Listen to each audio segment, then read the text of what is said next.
Bien, entonces, el concepto de panel bar es un concepto análogo de lo que se infiere de manera inmediata de una estimación de bar simple, ¿no?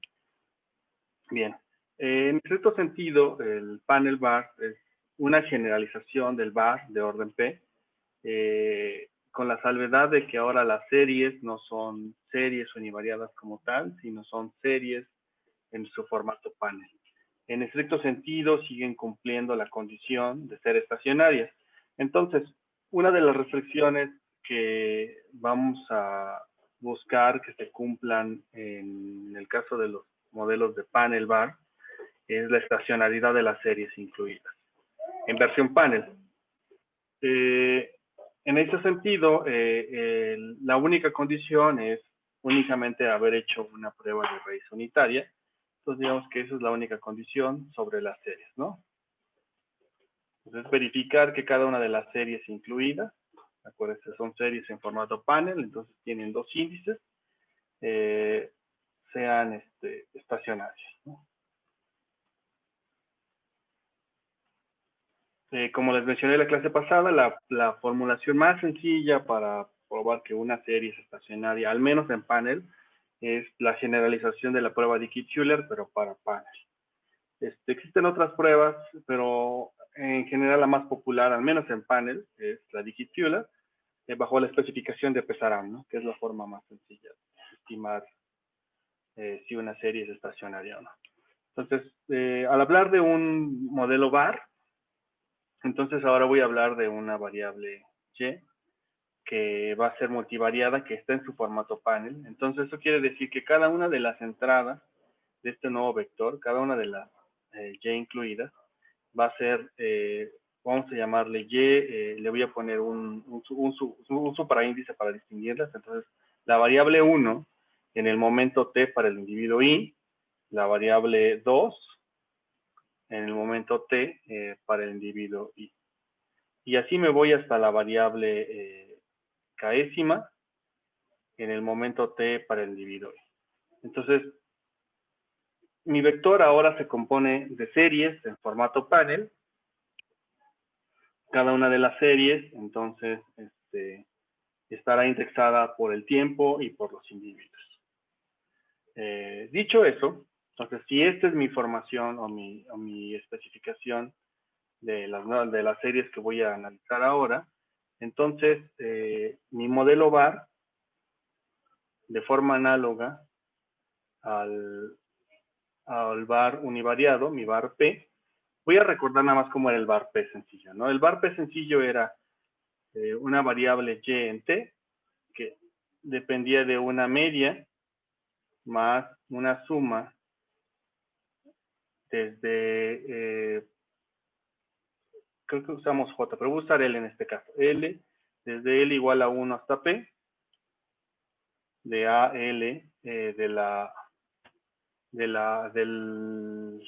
variable de interés rezagada en el periodo L, más un conjunto de variables exógenas cuando las queríamos incluir, que igual estaban en su formato bar, más un epsilon que era multivariado, en este caso. Bien, esta es una forma sencilla de ver un bar. Cuando lo voy a ver en formato panel, le voy a poner una P al principio, entonces voy a decir que es un P bar de orden P. Voy a decir que en este caso, el P bar va a estar dado igual por una variable que va a depender del tiempo y de los individuos. Entonces ahora tengo dos índices, ¿no? Uno que va recorriendo a través del tiempo y otro que va a través de los individuos. Una constante más la suma desde L igual a 1 hasta P de A, L, de Y, de T, menos L. Voy a cambiar el subíndice I, lo voy a poner al principio solamente para no confundir con los demás subíndices. Entonces, ese subíndice lo voy a poner al principio. Entonces es el individuo I en el momento T más una matriz también de variables exógenas, que va a ser más b de x de y de t, más un epsilon que depende de y de t. ¿Sí? Entonces, ahora, la especificación es exactamente la misma que un modelo bar sencillo, con la diferencia de que cada una de las series está en formato PASI. ¿Sí? Es una estimación similar. Probablemente cuál va a ser la diferencia principal? Es que como este es un modelo panel, entonces vamos a querer incorporar un efecto fijo recurrentemente, por las razones que expliqué la clase pasada, ¿no? En series de tiempo, el modelo más común a especificar será un panel con efectos fijos. Entonces, el efecto fijo lo vamos a incorporar a través de la constante μ, que va a ser un efecto fijo para los individuos. Podemos incluso construir otro tipo de efectos fijos. Podemos construir efectos fijos para el tiempo si quisiéramos, pero en este caso la propuesta más básica es construir un modelo de efectos fijos solo para los individuos. ¿Sí? Vale. Okay. ¿Alguna duda hasta aquí, muchachas?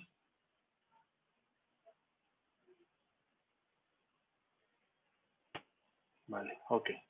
Bien, entonces,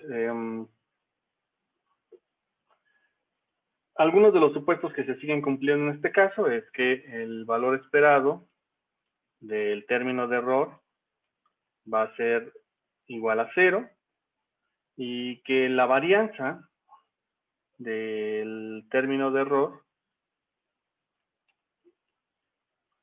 va a estar dada por una matriz definida positiva que voy a denominar como sigma subíndice epsilon.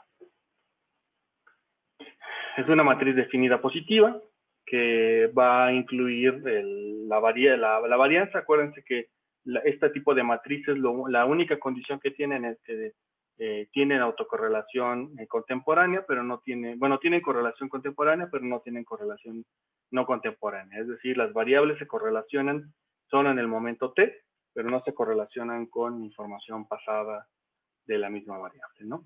Bueno, o de otro periodo de la misma variable y de otras variables, ¿no? Entonces, digamos, no hay autocorrelación, lo que sí hay es correlación entre variables.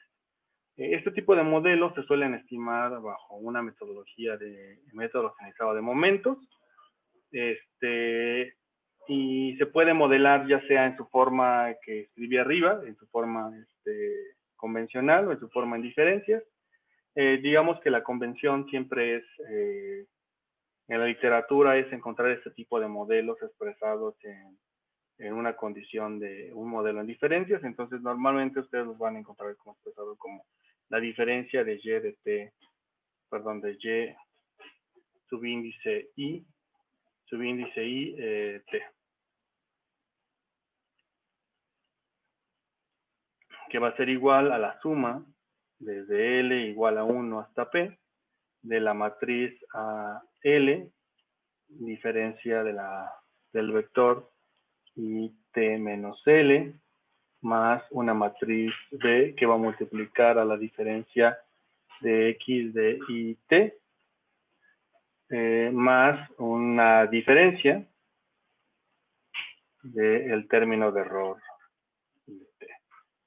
Entonces, digamos, ya sea, si ustedes lo modelan en diferencias, entonces lo que va a pasar al modelarlo en diferencias es que vamos a perder el efecto fijo que estaba capturado en μ.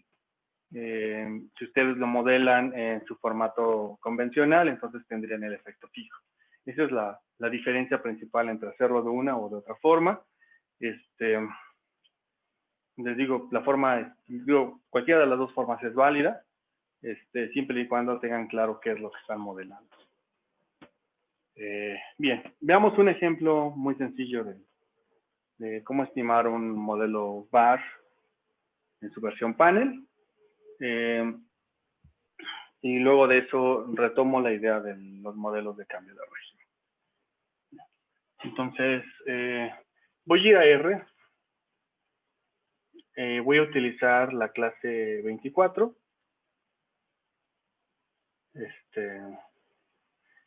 Bien, entonces vamos a trabajar con clase 24. biblioteca que voy a utilizar es una que se llama Panel Bar. No, de hecho, no la deben de tener instalada probablemente. Por lo cual, entonces, para instalarla es como siempre, ejecutamos install y instalamos la librería. No voy a necesitar más que esta biblioteca, entonces simplemente la voy a utilizar.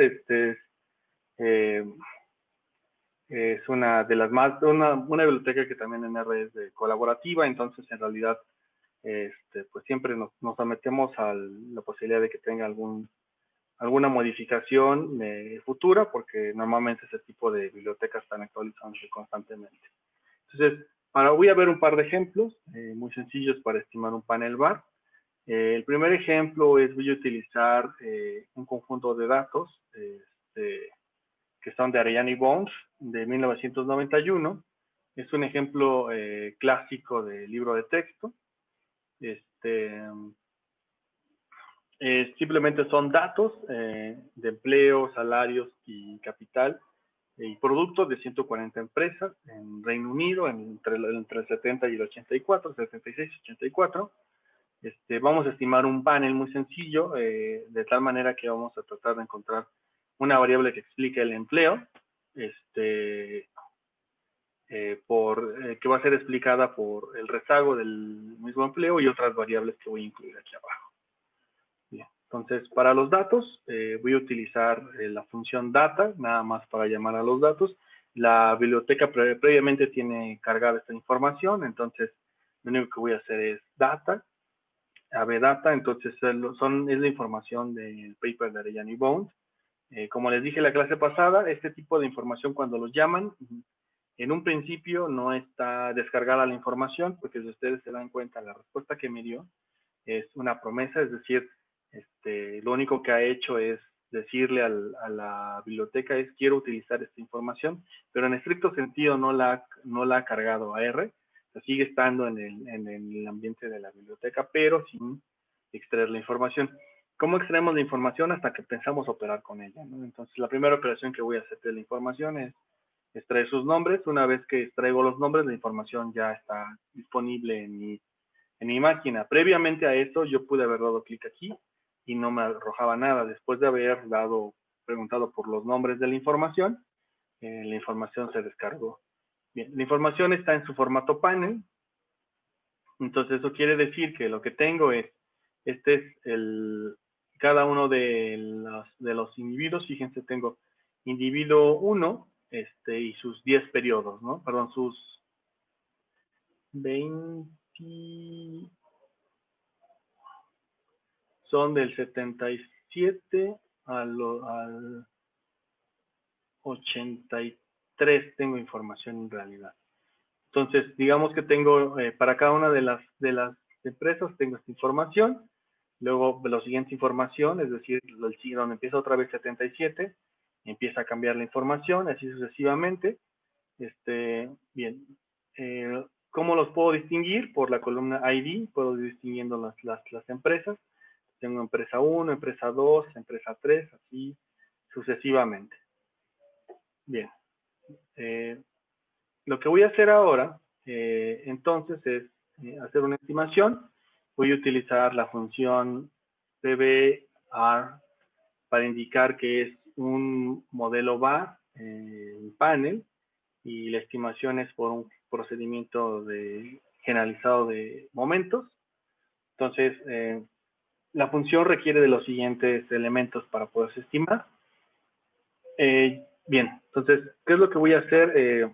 Lo voy a estimar. Entonces, lo que voy a incorporar es, le voy a decir, quiero que utilices como variables dependientes a la variable n, y quiero que utilices dos rezagos, y quiero que como exógenas utilices estas variables, w, wl1, k, estas variables y estas otras variables que son efectos fijos para cada uno de los años. La transformación que quiero que utilice es fd. Si ustedes quieren ver la transformación, entonces vamos aquí a transformación. Quiero que lo modele entonces en su primera diferencia. Entonces lo que va a hacer es modelar el panel en la primera diferencia, por lo tanto no va a incluir una constante o constante de efecto fijo. Bien, entonces ejecutamos esta función, se tarda un ratito en estimarlo, es un procedimiento iterativo de método generalizado de momentos. Démosle unos segundos a que lo procese. Bien, ya terminó, entonces lo que voy a hacer es simplemente darle summary y que me muestre la información que acaba de estimar, ¿no? Entonces, bien. Entonces, esta es la estimación que arroja. Entonces, lo que me dice es, acabo de estimar un panel dinámico, porque lo estimé en primeras diferencias. Lo estimé por método generalizado de momentos, en 2 etapas. La transformación que utilizó, la información de grupo, entonces es el ID, como las había mostrado. La variable de tiempo, pues es la variable que se llama year. Y el número de observaciones son 611, el número de grupos son 140. Bien, todos los resultados son los siguientes. Entonces, la variable n es determinada por las demás variables de esta manera. Si ustedes se dan cuenta, la significancia de casi todas las variables únicamente la variable misma que estoy explicando rezagada un periodo, es la única que es significativa, al menos de las rezagadas, y todas las demás son significativas los salarios rezagados no, capital sí, y ese que es, si lo tengo aquí anotado, debe de ser el producto, si no mal recuerdo, y el producto rezagado y una serie de variables del tiempo. ¿Sí? Bien, ahora, ¿por qué es un método de estimación generalizado de momentos en 2 etapas? La razón es muy sencilla, porque lo que asume es que las variables que están siendo explicadas, las asume que están siendo instrumentadas. Entonces, primero estima la parte instrumental y luego estima la ecuación principal.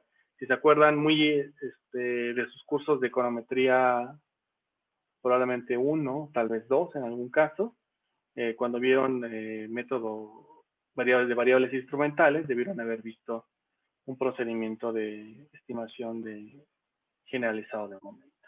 ¿Sí? Bien, ¿alguna duda con esta estimación?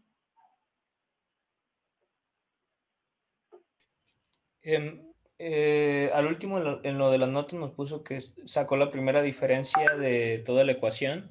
Aquí al momento de que lo estima también hace lo mismo. Más bien, asume que la estimación es en primera diferencia. Entonces asume que no vas a incluir efecto fijo. No es que haga la diferencia, sino ya asume que tú las variables ya las hiciste en primera diferencia. Entonces no va a incluir efecto fijo. Esa es la diferencia. Eso es como así es como lo estima. No es que el software per se toma tu información y la diferencia, sino más bien asume que las variables que tú le estás dando ya están en diferencia. Ok, gracias. Ok, va. Bien, entonces vamos a hacer un ejemplo más. El segundo ejemplo que voy a hacer es igual otro de libro de texto. Son 265 municipalidades cubiertas a lo largo de 9 años. Estas variables incluyen gasto, revenues, y ¿cómo se llama? Transferencias recibidas del gobierno. Esto es del paper de Dalbert y Johansson del 2000. No, en realidad creo que es un libro en realidad, no es un paper, es un libro de texto. Bien, entonces voy a utilizar la base de datos de ellos. Los datos son muy sencillos, igual, si le doy data, es una promesa hasta aquí, hasta este momento, entonces si le doy clic a los datos en realidad no puedo ver nada. Es hasta que hago alguna operación con ellos, entonces voy a hacer operaciones, le pregunto por los nombres y ya me regresan los resultados. Entonces la base es muy sencilla en este caso, está menos, digamos, menos compleja de entender que la otra, ¿no? Entonces La información, la primera columna es un ID de la municipalidad, la segunda es el año. Entonces tengo gastos, revenues y grants. Toda esta información la tengo en esta tabla. Lo único que voy a hacer es modelarla. La voy a modelar de la siguiente manera. Entonces voy a utilizar la función igual, panel bar, en su versión GMM. Entonces, las variables dependientes simplemente se las coloco aquí. Noten la diferencia. En el anterior, básicamente lo que hice fue estimar un panel a través de una función panel bar. ¿Cómo sé que el anterior solo fue un panel? Fue porque la variable dependiente era únicamente una. ¿Sí? En este caso estoy incluyendo más variables. Estoy incluyendo como dependientes 3 variables. Entonces aquí ya es cuando en realidad lo estoy haciendo multivariado. Estoy haciendo el panel bar, ¿no? En el anterior podríamos decir que era una regresión sencilla univariada. Entonces ahora sí voy a hacer un panel completo. Bueno, voy a hacer un bar, perdón, de formato panel. Lo que voy a hacer es que utilice un rezago. La transformación ahora voy a utilizar FOD, si nos vamos a transformación. Entonces es Forward Orthogonal Desviations. Esta forma en realidad es la forma tradicional de estimar los paneles. Bien, voy a ocupar los datos. Les digo, quiero que ocupes la base de datos que se llama así. Le indico quién es el identificador de panel. Es el ID y el año. El método que es de estimaciones, que es en 2 etapas. No va a utilizar instrumentos. Bueno, los instrumentos, no hay instrumentos adicionales a los que no están incluidos en las variables que le estoy incluyendo. Y ya, las demás variables, las demás especificaciones son, simplemente son el número máximo de variables dependientes, el mínimo de instrumentos, y ya, creo que en realidad es todo lo que incluye esta función. Voy a ejecutar esta función. Igual se va a tardar unos minutos en estimarse. Bueno, unos segundos, depende mucho de la máquina, de cuánto tiempo toma estimarse.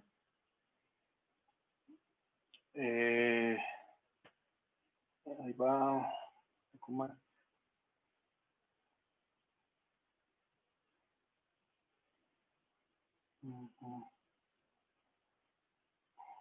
Bueno, si se dieron cuenta, hizo 2 veces esto, es porque lo hizo para la primera etapa y ahorita lo está haciendo para la segunda. Esperemos que no tarde mucho.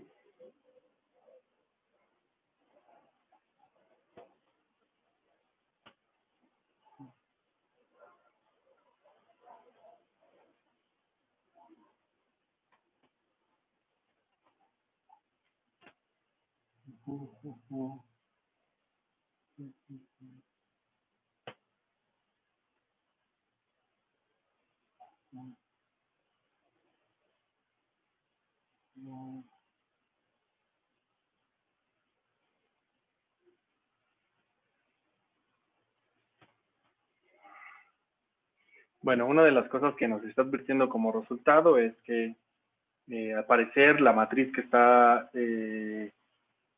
generando muy probablemente es una matriz singular, por lo tanto, muy probablemente no tiene inversa. Entonces, lo que hace el software es que utiliza una aproximación pseudoinversa para la estimación.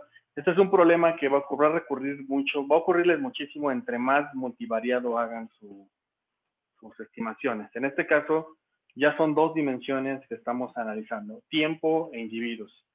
Y además estamos incluyendo más variables. Entonces, entre más información incluyamos, es muy probable que exista tanta correlación entre los datos que las matrices que se generan, acuérdense que todo esto se resume en hacer inversiones de matrices. En algún momento, cuando uno quiere invertir ese tipo de matrices, ya se vuelve difícil, porque la correlación es tan alta que pareciera ser que en realidad las matrices son no invertibles. Los softwares tienen implementados mecanismos para estimar pseudoinversas y regularmente eso es lo que hacen. Estiman la pseudoinversa. Entonces vamos a ver el resultado. Entonces vemos el summary de la estimación. Bien, y aquí tenemos esto. Entonces se dan cuenta, igual, estimé un formato panel, lo estimé en su formato dinámico.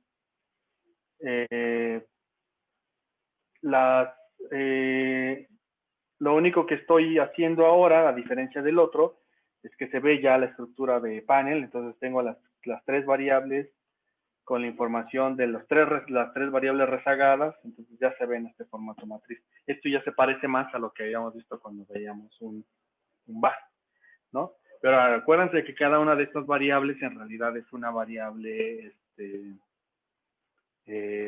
panel, ¿no? Lo estoy estimando en su formato en diferencias. Lo podría yo estimar en su formato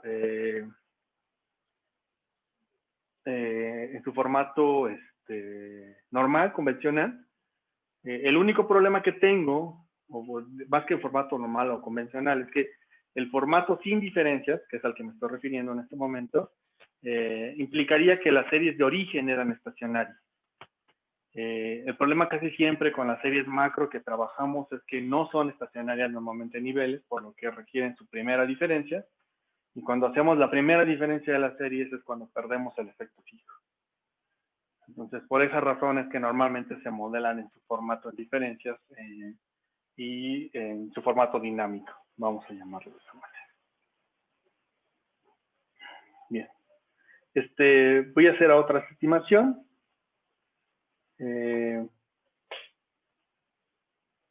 Voy a hacer ahora para tomar la información de criterios de información, bueno, los criterios de información. Voy a estimar ahora este modelo que está aquí. Y lo que me dice, bueno, primero, lo que me dice aquí es el óptimo del número de rezagos que debería incluir en el bar.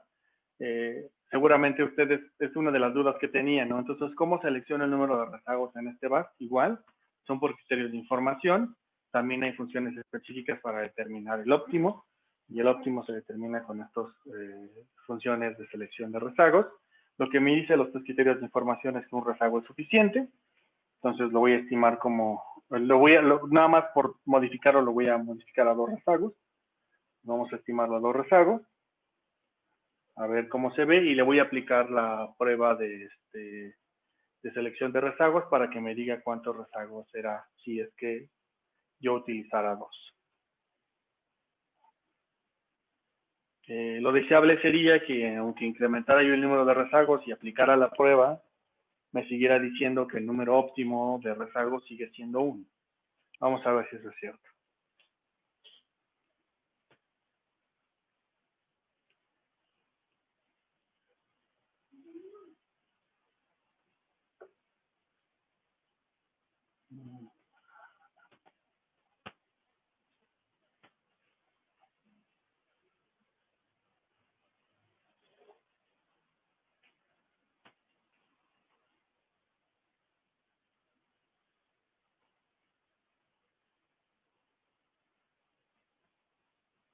Vamos a esperar a que termine de estimarse. Se tarda un poquitito más. En cuanto más rezagos incluyamos, se tarda más la estimación.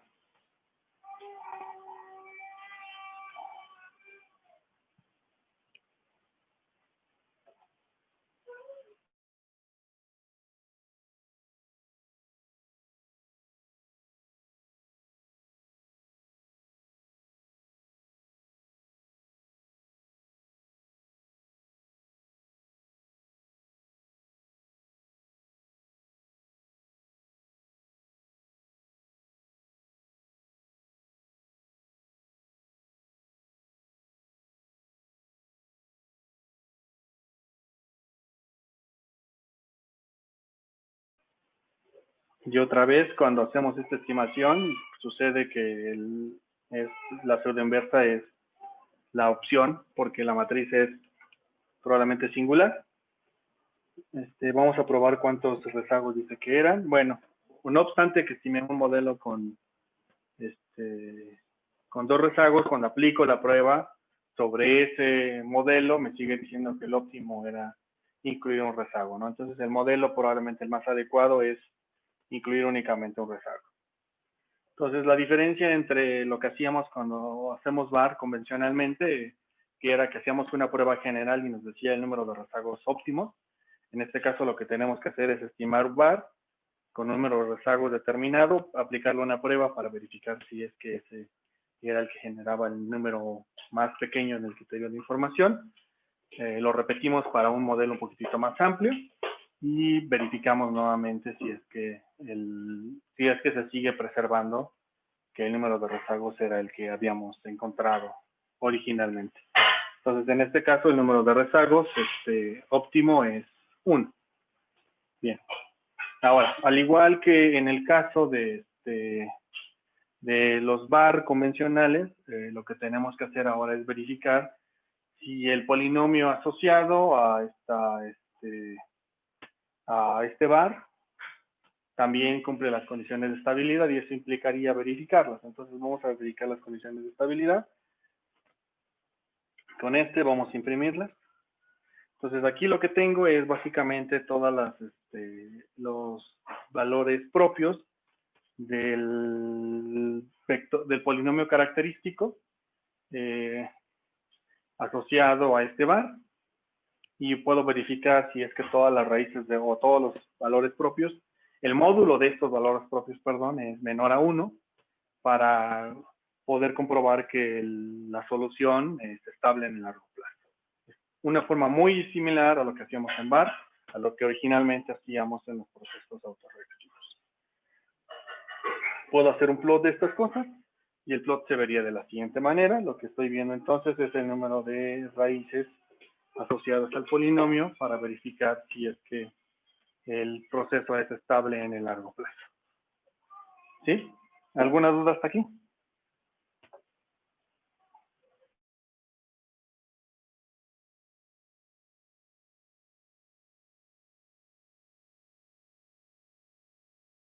Vale, ok.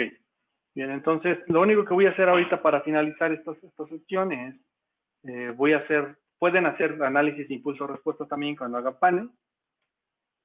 Las funciones para hacer impulso-respuesta son estas. Las voy a ejecutar, no obstante, creo que se va a tardar muchísimo en estimar.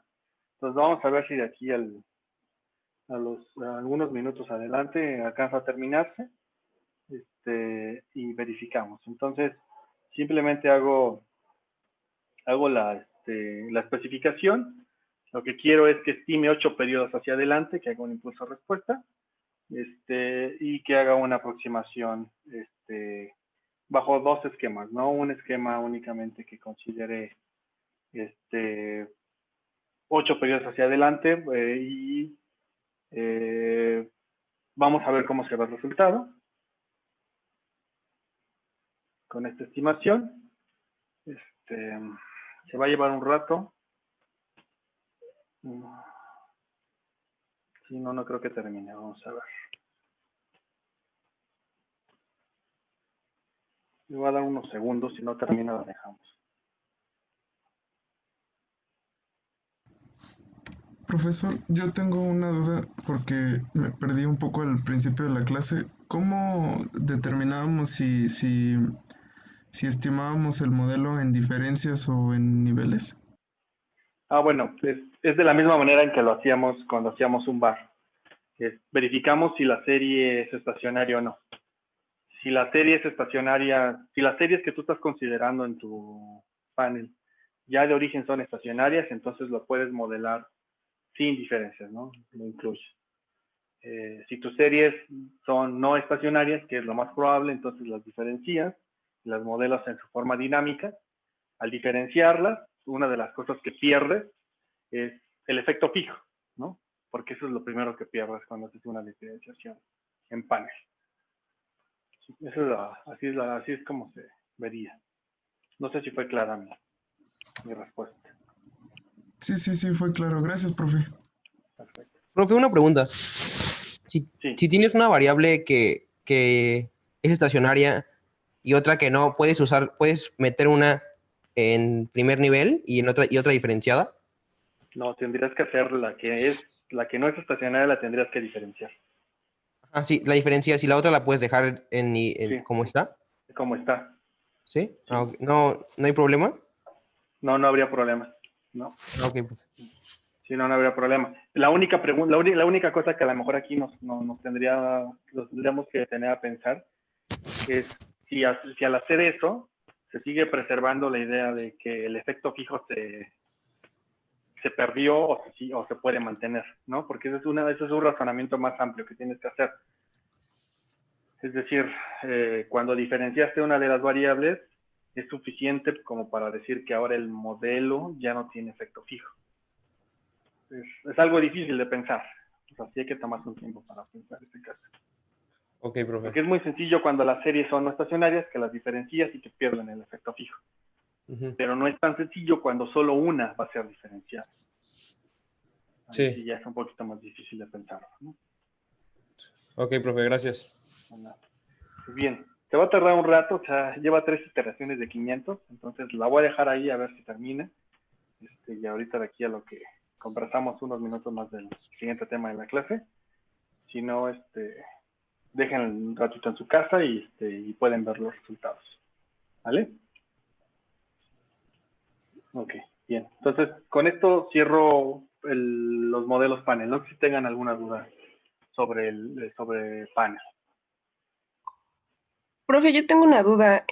Cuando se diferencian, entonces ya no se puede poner, bueno, más bien cuando están diferenciadas ya no se puede poner variables dependientes, ¿la verdad? ¿Cómo a qué te refieres con variables dependientes? Sí, por ejemplo, en el segundo modelo que hicimos se pusieron como dependientes algunas variables y ahí pues no estaban diferenciadas. Y en el primero, que sí estaban diferenciadas, no pusimos dependientes, o sea, no salieron varios modelos, pues nada, salió uno. A ver, déjame regreso. Yo creo que no estoy entendiendo muy bien la duda. Sí. Uy, ni siquiera aguantó mi error. Lo voy a reiniciar. Por algo le hice, pero bueno, lo voy a reiniciar. Entonces, me voy a regresar al modelo original, ¿no? Entonces, este es el primer modelo que estimé. El primer modelo que estimé, lo único que estoy haciendo es decirle, en realidad el primer modelo lo que estoy haciendo es estimar un panel sencillo, ni siquiera es un panel bar, es un panel, ¿no? Entonces, en esta es una variable dependiente que es la variable n, que depende de esa misma variable con 2 rezagos y de otras variables. Entonces, depende de la misma variable n rezagada a 2 periodos y de otras variables. Estas variables son exógenas, ¿sí? Entonces, aquí lo que hice básicamente es estimar un panel en esta primera sección de la estimación.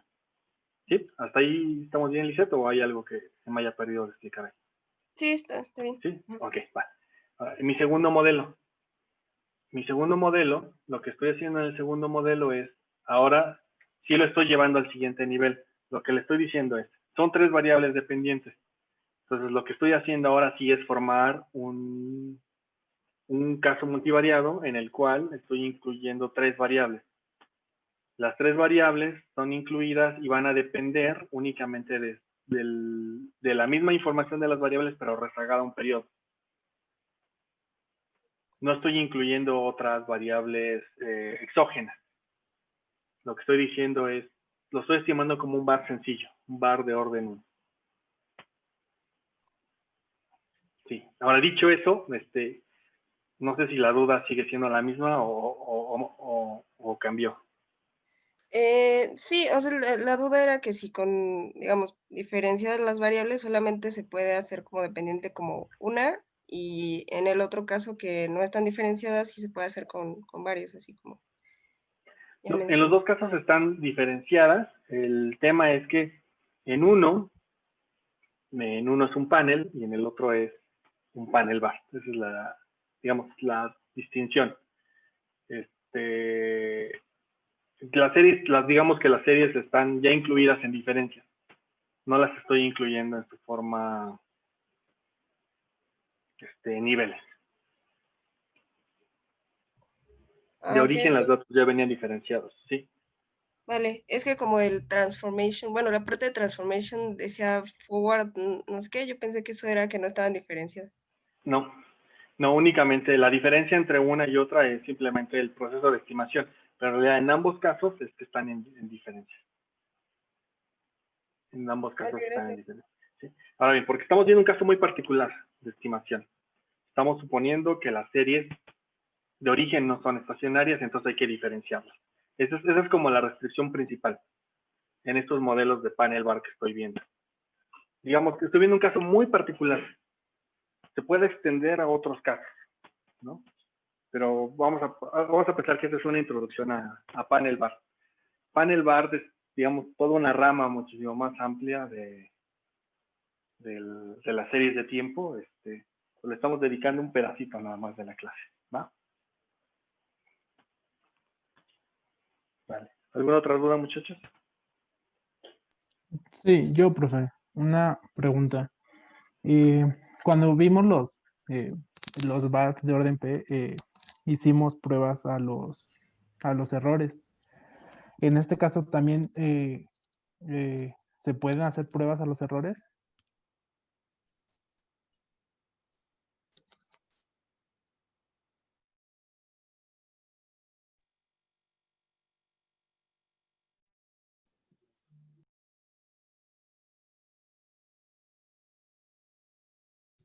Hola, hola. Perdón, chicos, yo perdí el audio, perdón. Perdón, José Luis, perdí el audio. ¿Puedes repetir tu pregunta? Justo Sí, cuando no, empezabas tu pregunta, te perdí el audio. no se preocupe. Mi pregunta era que cuando vimos ¿Escuché? los VAR de orden P, hacíamos pruebas a los residuales, que Ah, eran los de normalidad, heteroselasticidad, y demás. En este caso que estamos haciendo un panel VAR, también es posible hacer este tipo de pruebas.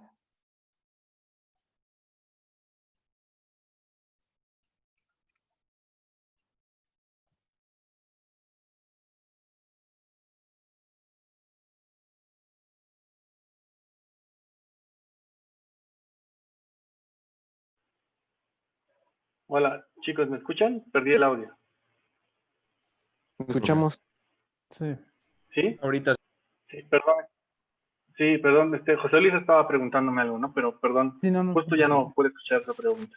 ¿Me la puedes repetir, perdón? Sí, Por claro. favor. La pregunta iba que cuando vimos nosotros los VAR de orden P, hacíamos pruebas a los errores, que eran los de normalidad, heteroscedasticidad, entre otros. Ujú. En este caso que estamos estimando un panel VAR, también se hacen esas pruebas. Sí, hay que hacer exactamente las mismas pruebas. Ok. Tal cual, o sea, haz de cuenta que toda la teoría que vimos para VAR Ajá, es válida para un panel VAR. para un panel VAR. Sí. Ok. Probablemente la diferencia o la sutileza nada más es que probablemente lo vas a tener que estimar dinámico siempre el panel VAR. Ok. Porque la versión normal de las series, digamos que la versión en niveles de las series, muy probablemente va a ser no estacionaria. Ok. Y entonces, la diferencia es básicamente eso, nada más. En todos los demás casos, todo es válido, ¿no? Criterios de información, pruebas sobre los residuales, sobre si son normales, si no tienen autocorrelación, contemporánea, acuérdense, la correlación válida nada más es la contemporánea, la no contemporánea es la no válida. Y ya puedes hacer análisis impulso-respuesta, puedes hacer pronósticos, en general lo mismo puedes hacer, totalmente lo mismo. Ok, muchas gracias. Pues nada, muchachos. ¿Alguna otra pregunta, muchachos? Que quede con los panel bar.